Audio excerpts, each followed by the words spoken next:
empezamos con la misión y la visión y los objetivos hasta lo que son la formulación, la implementación y posteriormente el control de lo que es un plan estratégico. Con esto, un segundo punto muy importante y como empresario es transmitir a los alumnos durante todas las semanas de todo el curso una serie de casos prácticos, semanalmente, como digo, en los que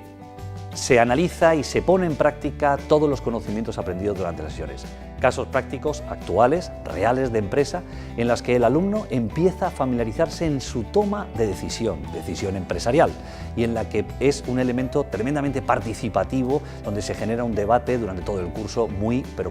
instructivo para el alumno. Y en tercer lugar, una parte fundamental es la aportación de otros empresarios invitados en esta asignatura, en donde nos explican cuáles son sus éxitos, sus fracasos, siempre focalizando a través de la asignatura de edición estratégica. Por supuesto, también a esto hay que añadir las visitas a fábrica que hacemos todos los años con los alumnos, donde se nos explican modelos de trabajo, modelos de gestión y sobre todo lo que tiene que ver con un plan y desarrollo del plan estratégico.